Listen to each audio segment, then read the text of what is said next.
see. Now we like, oh, cool. You can tell a little mic that's catching us and everything. That's dope as fuck, bro. So, what up? What's here?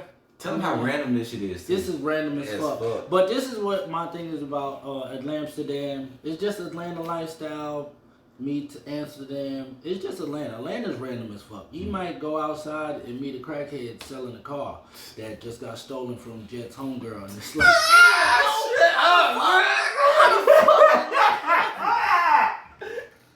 Look, you gotta edit that part out because my homegirl gonna watch the part. No, she not. She ain't. I mean, we're not making fun of her. We're just saying how random Atlanta is. Yeah, like and that. she didn't give a fuck, by the way, about that car. She was like, man, somebody stole my car. And Jett was so like, like he going through so much emotionally. Like he like, I don't have like a car. That car gone. You left the keys in it? Yeah, it's gone. Them niggas got it. Yeah, they probably on the south side. Look, your car gone. Like he just knew. Is it your baby though? He just knew that shit was gone. Like he just knew it was over. Like he's just like, yeah, that shit gone.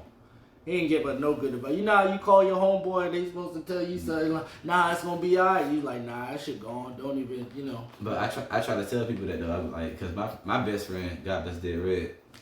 He used to tell me the same thing. He's like, hey, Jett, you know what? What you just say, Jett? I'ma just... He said, God...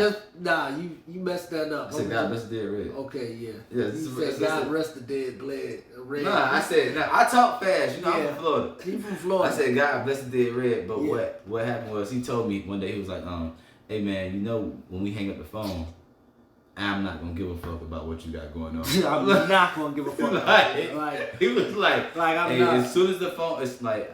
You my nigga, and he was basically trying to tell me this coming from me, and you know you can call me for anything. Yeah. But once this phone hang up, I don't care. I don't care because I got my own thing going on in my life. You know what I'm saying? So that's how I treat life. Like yo, I care right now, but as soon as you didn't care right now. You just told her it was over. Oh, I got too much going on in my life. You just told people I got too much.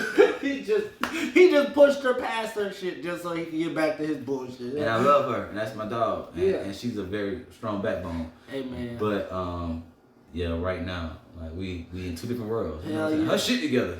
She wasn't panicking. That's why I didn't panic. She didn't give a fuck. She like, yeah. She about to call another nigga. I hope he don't. Somebody stole my shit, and man, we just, what's up? You alright? You need anything? I'm like, oh no, we good. The show going on. We rocking. You know what I'm saying? That's a blessing. Yeah, today we're gonna talk about. You know what I mean? We're gonna talk about what we both been through and we both be going through at times, like relationships, baby mama drama, and just life. Being a black man in America, like this shit dangerous. That's the main thing. Like it's a lot of black men that don't have kids. Nigga. That go through shit that you like, hey, y'all got a baby together? And they be like, nah. You be like, what? Get the fuck up. You don't leave that woman alone. You don't get the fuck out of there, nigga. Like, you don't got no kids, nigga. That's the first People question. do not realize how unattached they are when they don't have no kids. Like, when you have a kid with somebody, I be telling women, like, well, I got a homegirl, we shoot skits together.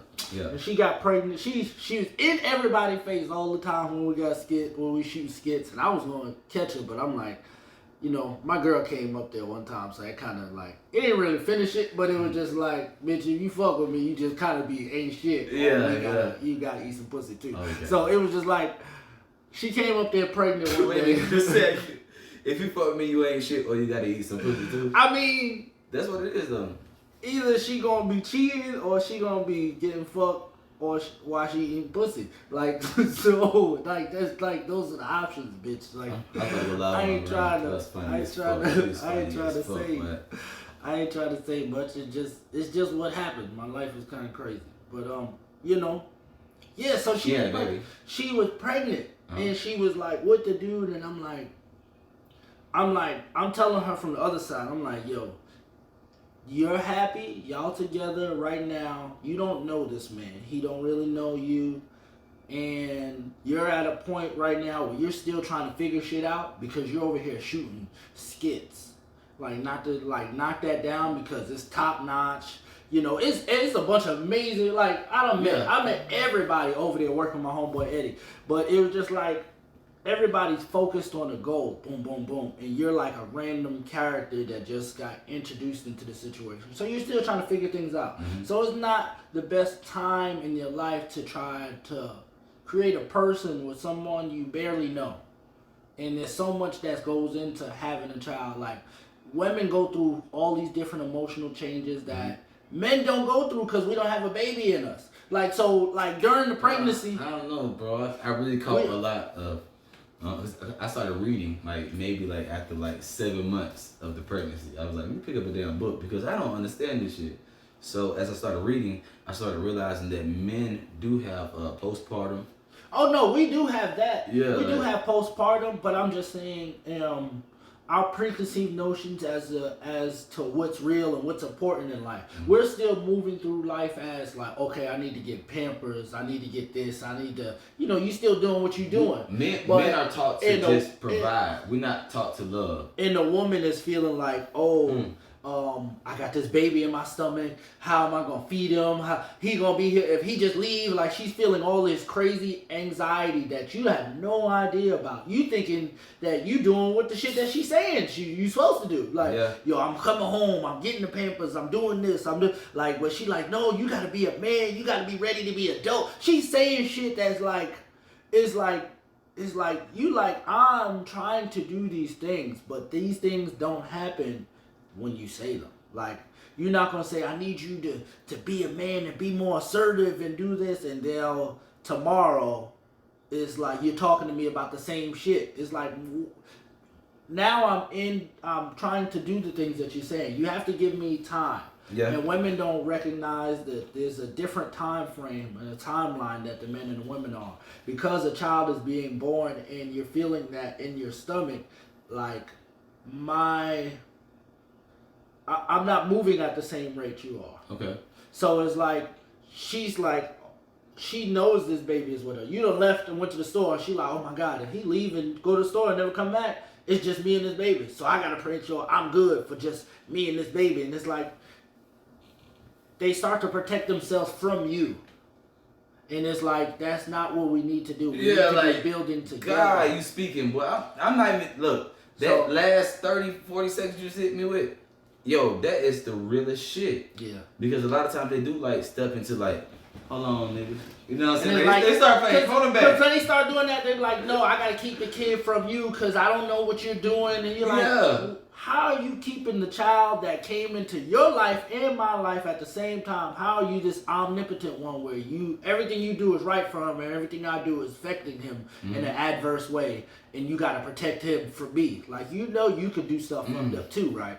Like, you know what I think black women need to experience a bad baby daddy in their lifetime for them to realize, like, whoa, shit, like, because they don't know that their fathers were bad baby daddies because they didn't have social media to go back on and be like, no, look, my daddy had his baby. Yeah, your mom wasn't posting on Instagram. Yeah, because she not walking around the house saying, your daddy wasn't shit, right? Yeah. Your daddy's a deadbeat. Your dad is a deadbeat. Yeah, like, it's funny to say that to the baby now. You ain't shit. Like, but your daddy ain't shit. Your daddy ain't shit. But no, man, no, you aren't shit. You're destroying that young black man's image, young black kid's image of his father.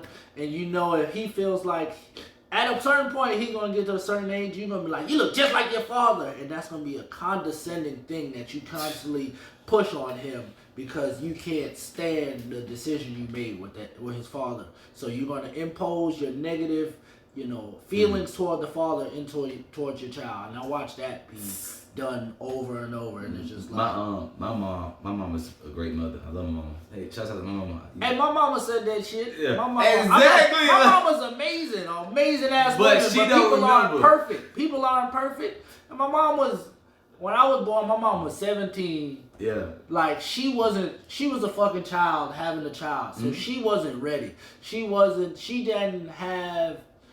see great relationships from her mother. Like, my mother don't know who her father. If my mother's father walked past her right now, she wouldn't know who he is. Just hit to walk past him. There'd be a green brown. It would not know who he is because he'd be going to Clark's and shit. Know who he is. She never met him. My grandmother never was like, this is your father. Showed her a picture or anything. It was just like, it was, you just here. That was something that I grew up never understanding, or really, I never understand because I never even asked. I can remember my mom, like, she never, like, stopped my dad from seeing us. You know what I'm saying? Like, she never stopped. That's one thing she never did. But I do just remember the you ain't shit vibe. You know what I'm saying? And I was like, yo, this nigga might not be shit. Yo, this nigga trying. This nigga got a lot of kids out here. You know what I'm saying? Yeah. And I know how shit fit. You like, he it's had hard. a lot of kids. And yeah, and that's to be the thing too. It's like you can't get into a situation with someone. Like if you go into, if I rob banks and I'm like, yo, I'm about to go to the bank and you come with me, it's like, nigga, you know I rob banks. Yo, You nigga, know what I'm how about you to gonna do. go in there and rob the bank? Nigga, you ain't shit. Nigga, you stupid. I just said I'm about to go to You the know bank. what I and do. You know what I do. Yeah. Like if you gonna fuck with me, you gonna fuck with what I got going on. You can't now judge me at the end. Now you feel like what I'm doing is affecting you. If you wasn't around, you wouldn't be affected by it. So it's like you got to be accountable of your own decisions. I say women control the flow of pussy, men control the flow of relationships. So it's like, yeah, I wanted some pussy, but you made yourself my girl and you had yourself around a nigga who was doing bullshit and now you were subject to the bullshit. Like, you can't make me now a bad person. No, you can't. I am just who I am. Like, it's not about my... Women know who they lay down with. Yeah, they damn sure. Trust, I mean, I'm dealing with a chick, right? And I asked her the other night. I said, "Hey, why are you dealing with me?" No, I did. I said, "What can I do for you besides give you dick?" And she said, "I just love your honesty." Man, bitch, what? Like, no, fuck my honesty, fuck my words. Most women don't know what they want. No, they don't. They don't know what they want. No. It's so much. So much programming and so much media influence. I like talking to Ty, y'all. Me and Ty, we go way back, man. The funniest story that me and Ty Mills got. This nigga stupid. No, don't walk away. Don't walk away. The funniest story that me and Ty got was I had brought Ty to Fort Lauderdale, Florida, my hometown, for a show. And every time I go to Fort Lauderdale, I stop by my best friend's crib. And I go speak to him. So I stopped by this time, and I'm speaking to him because he's passed away, and I was talking out loud, and I turned around and I see Ty Mills, Senior Parker, and Jay Whitehead crying, and I'm like, yo, what the fuck? He was like, no, man, I just feel like that was my friend too, and I was like, oh man, these my homeboys right here, for real, like in comedy, these my homeboys, and that's why we can do our own projects and do our own thing. And still come back to each other and still rock because it's just like genuine love all the time. And Ty is an amazing comedian, man. He's the original Bonfire. And I remember going to Bonfire and just seeing a nigga just say whatever he wanted to say and then bring me up and I'm just like, oh yo, he done already said. Hey man, you bitches fat.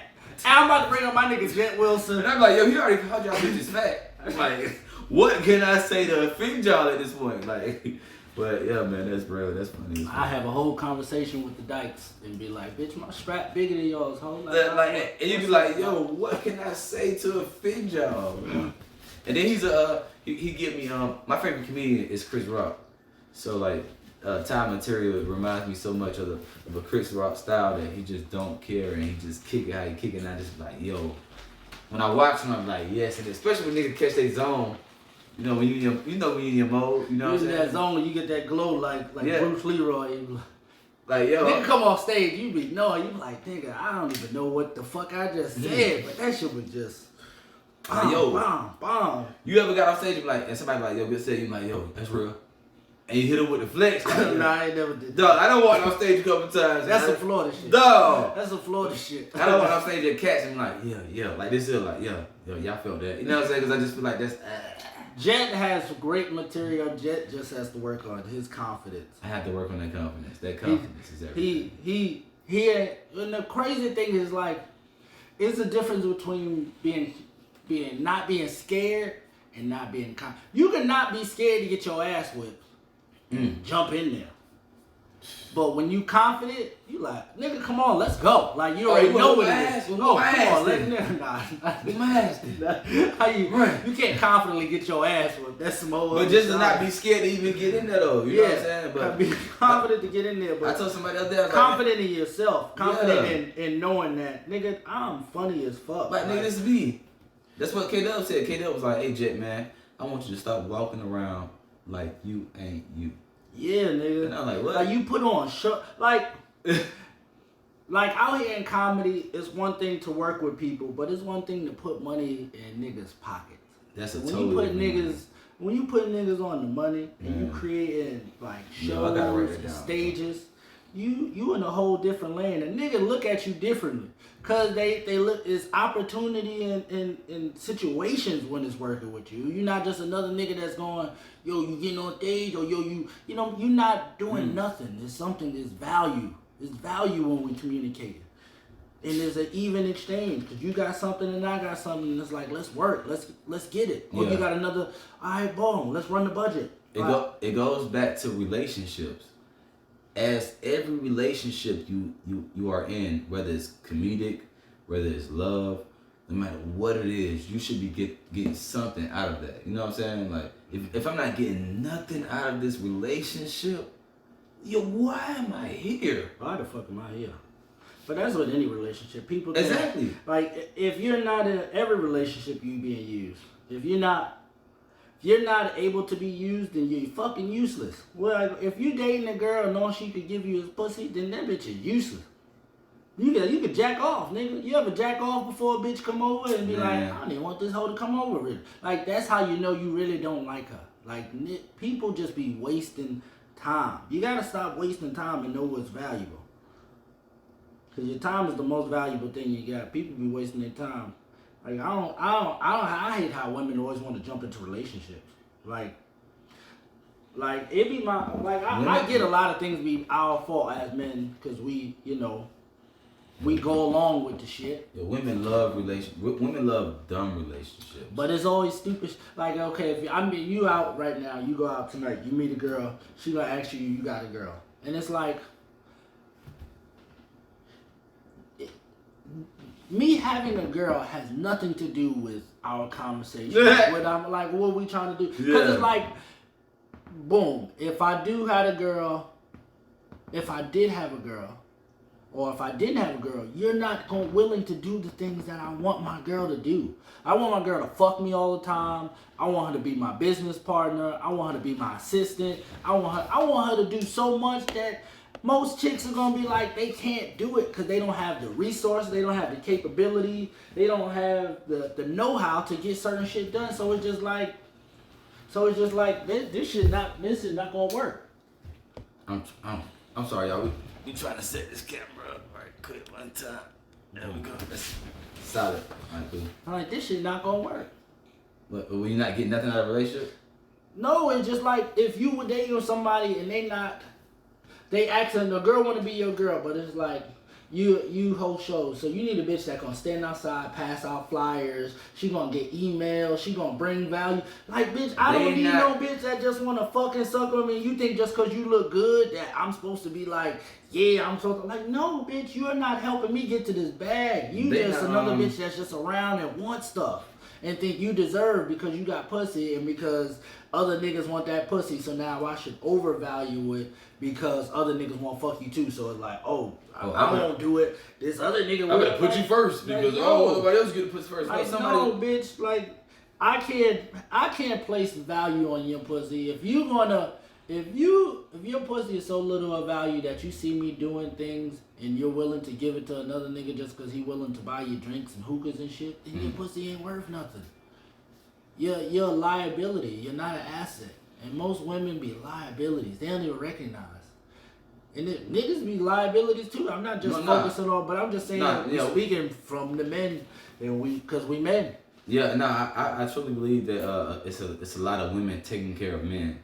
You know what I'm saying? Like, overly, you be like, bitch, chill out. Like, you know how many women I done met that I've been single for 10 months, you know what I'm saying? And women have been overpouring. Man. And I be like, yo, lady, you're not supposed to do that. The thing is, it's so many like niggas out here that's like women are like.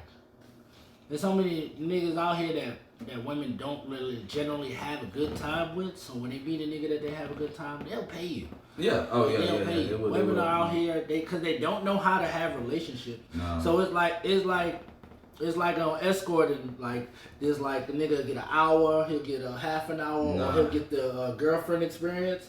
Chicks out here paying for the boyfriend experience with niggas. Women are so. They'll buy you an Xbox, they'll buy you the PlayStation, Bruh. they'll keep you at the house. You can drive their car. You ain't got no license, but this bitch will just get. He's like, bitch, you can't say I ain't shit, bitch. You like ain't shit niggas. But a lot of women are. Because if you got a nigga that was able to do all of this stuff. If she got a nigga that was paying all the bills and doing all that, she would fuck a ain't shit nigga. Yeah. She would fuck the weed man. She would fuck a nigga that's like, why are you fucking with this nigga when you got this nigga that do all of this? Yeah. Because she don't value that. It's just what she is, y'all. This nigga funny as fuck. Y'all remember from last year when we did Jet Wilson and Friends? He came through and lit the stage up. Nigga funny as hell, man. But yeah, women are doing that more so often than men nowadays. And I always try to tell ladies, man, I've been in this Clubhouse app. And just to hear niggas be like, yo, women think they deserve this, they did. Yo, that's cool, yo, but if you can't, if that's what they want. If they want.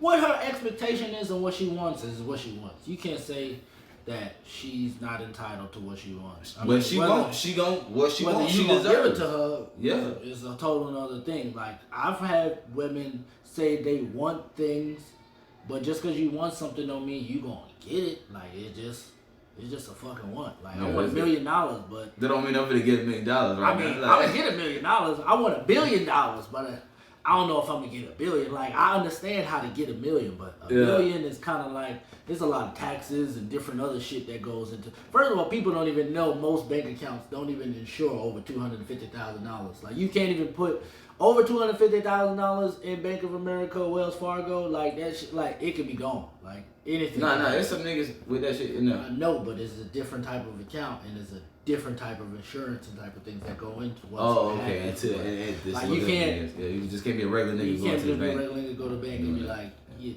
It's like if you got $1 million in your account, you can't go to the bank. You can't go to the ATM or just go and get $10,000. You gotta call. Hey, I'm gonna go pick this shit up. Coming to the bank. I would like to take $10,000 out of my account. You're gonna have to sign up a piece of paper for a tax right. Like it's different shit. Niggas just be. Boy, money is not a game. Money is. No, it's a quick way to kill yourself. Real fast. Your nigga will start.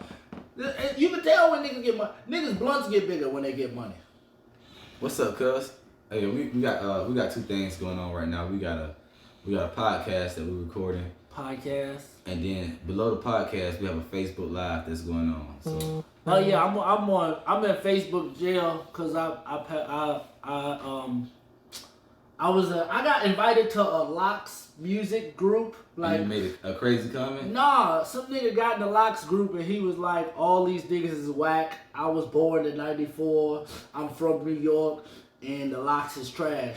And we was like, who's your favorite rapper? He like Stack Bundles. And like, bro. Who the fuck is Stack Bundles? It's like, rest in peace to Stack Bundles. He was a rapper that was around, but it's like, you're a rapper. And somebody singer, so I didn't want to. No, see, you don't even know. It's like, you had to be from New York to know who these niggas was. That's why I was like, the Locks is a major group that went all over the world and did all of this stuff.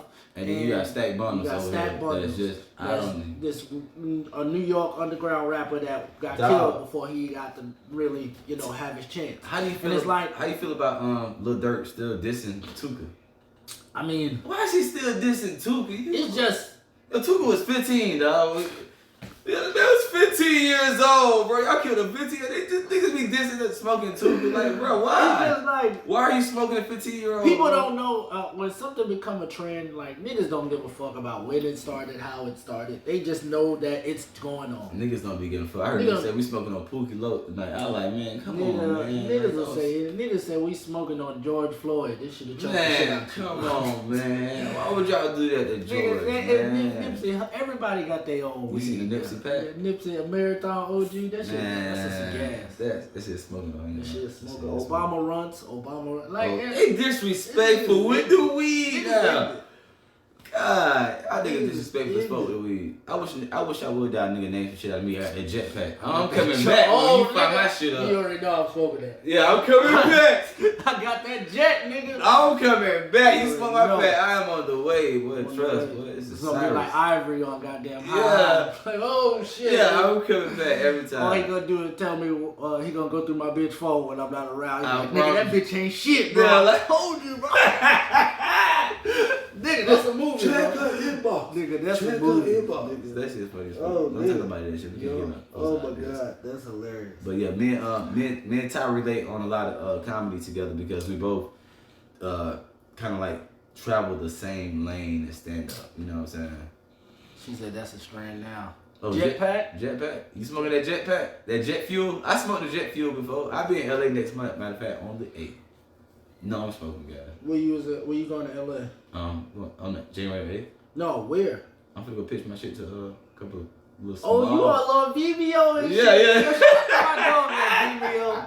He done shot a whole pilot and had Senor Parker walk around with one leg and shit. Yeah. Nigga be walking around with a pirate comedian. Yo. Duh. This nigga's a pirate. This nigga- I'm definitely going to LA though. I'm pitching it to like a couple production companies. You That's know dope. what I'm saying? And That's they're dope. trying to just, you know. You know what you keep doing? What? Keep shooting your shit independently because you hold more value. Because once they start to bring in their people to start filming for you, then they want to change the content and how it's curated. So right. the more you have shot and done, the better you could just be like, okay, I just need more money so I can shoot another season. Yeah. So it puts you in better leverage. So. Well, what I want to do is And then make sure you trademark and own all your stuff because yeah. motherfuckers will be like, we don't like that, and then they'll start another show and they'll be like, Roger. And you be like, oh shit, nigga, this Roger, me. but I ain't gonna lie though, man. I had a like a vision the other day, man, and I know the show gonna be bigger than what it is because even today, waking up and seeing that shit 4 years ago, what I wrote was just like, damn, you know what I'm saying? Like, yo, this shit is really gonna come full circle. And I know that it's gonna be one of the hottest shows out. You feel me? Like, I don't even know what I want it you is. on that motherfucker. I don't know what it is. I'm down. You gotta watch this shit. I'm down. Did you watch the first episode? No, I didn't. I gotta get you on the first I ain't gonna episode. lie. Y'all make sure y'all watch the first episode. Watch the first episode. I'm gonna go buy. I gotta go. You know, our other day I was on my little buying spree. I gotta buy Nav's comedy special, Nav Green comedy special, and I gotta buy your shit. It's online now. Yeah, like you. I'm not guys- dropping a special yet. I mean, I don't want to drop a special yet. I've been thinking about doing like a comedy album, but it's just like there's so many other things that I want to do that I'm like, those things will come. I figure like I want to focus on my bigger picture as opposed to focus on the macro situations.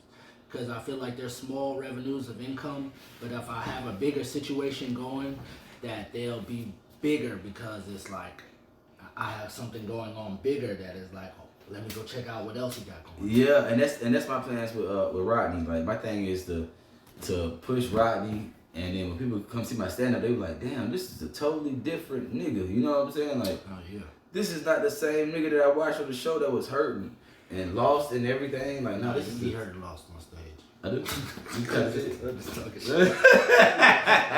See how Like, insecure he got? Like, are you for real? Like, I don't know, man. Cause sometimes I get the, and like, I remember doing Start on This Weekend, and I was on stage and talking shit, and I'd be like, yo, I was like, yo, do they feel me? And I looked in the crowd, and this lady was like, preach, like talk that shit. I was like, okay, then, you're right. The thing is like the comedy, you gotta learn that silence. There's so many things that I don't read book. I took a comedy class because my stage presence wasn't shit. Like it was horrible. Like I felt like I was writing a lot. I wrote so much before I started getting even halfway good on stage. I wrote a whole lot, but I didn't even know how to hold the mic. I would hold it like this. This shit was just awkward as fuck, and I would never get it to translate just because people could tell if you're uncomfortable holding the mic. They could just you look uncomfortable. You just look weird. No, people can tell everything You just about look you. weird. That mic. They can tell everything when you just standing there in front of them. So I took a class with Big Kenny, and Big Kenny, like, you know, teach a comedy class, and I took it and was learning how to write jokes, how to set it up differently, but more so it was just getting on stage in front of just the class and every day, and just practicing holding the mic and being comfortable standing there with this microphone in my hand. Hey. Once I got that comfort, it was like I could say anything. Just look at this chick. She eat pussy. You know you eat pussy. I'm not saying you like. I'll say anything to anybody because I'll just make it a conversation. Ain't no lie. To get to that point, I feel like I have to be like all the way secure with myself, and I'm scared to get to that point because I don't want to come off as arrogant. You know what I'm saying? But you need arrogance in comedy. But that's the thing. That's like either it's like it has to be a part of your character persona, in the sense that it's like your jokes come from like a hurt that you commonly share, and it's just like it just is what it is right now, and I'm good. I think my comedy is fueled by emotions. Yeah, it come from that damn hurt. Like like one of your funnier jokes is talking when you talk about your father raising you on the phone. Yeah, like I think that shit is it's such a clever idea and a premise that is just like, man, like so many people have had that. Just like even if their father wasn't in jail for a long time, and a nigga just called home from jail, or a nigga called home from here across the country, and you can't even talk. They ain't even got to be locked up. They just somewhere where you not, and they trying to be a father over the fucking phone. Yeah, and you like, yo, what the fuck? This is not effective parenting. This is not how it's supposed to be. Mother told me that you're not doing good in school. I need you to start, and you gotta start. You like, nigga, you don't get the fuck off this goddamn. I put the phone down 20 minutes ago. This nigga, I'm playing Xbox. Nigga. Yeah, how do you go past the 15-minute conversation? Yeah. Yeah, man. Yes. Okay, father. I remember writing that joke, and I remember saying that joke the first time on stage and getting a laugh, and I was like, oh shit, I got another joke. Now I got 2 jokes. 3 for 10, 5 for 20, daddy. Hey, man. Had a little girlfriend joking up. You want to take a break? Check it. Hey, time. Nah, he about to come. That's how you know I'm a good father. My son with me. Man, what you doing, man? He chilling. That's how. That's what you said. Girls got to know they got a bad baby father. Like my mom, she know how she got a. But what? Okay. Because when they ask her, like she at the building right now. So when people see her, it's like, where's the baby? He's like, oh, he's with his father. He's like, he's with his father. Don't he got stuff to do? Yeah, but he got his son with him. They like. Yeah. They give her that look like you know like how rare that is and how lucky you are for him to do that, right?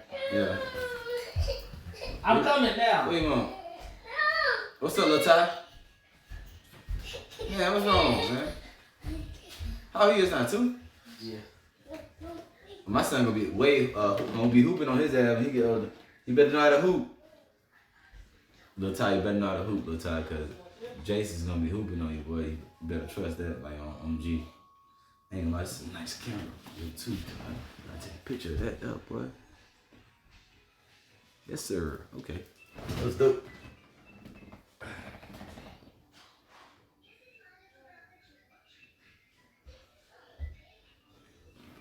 Hey, Tom, I'm press pause.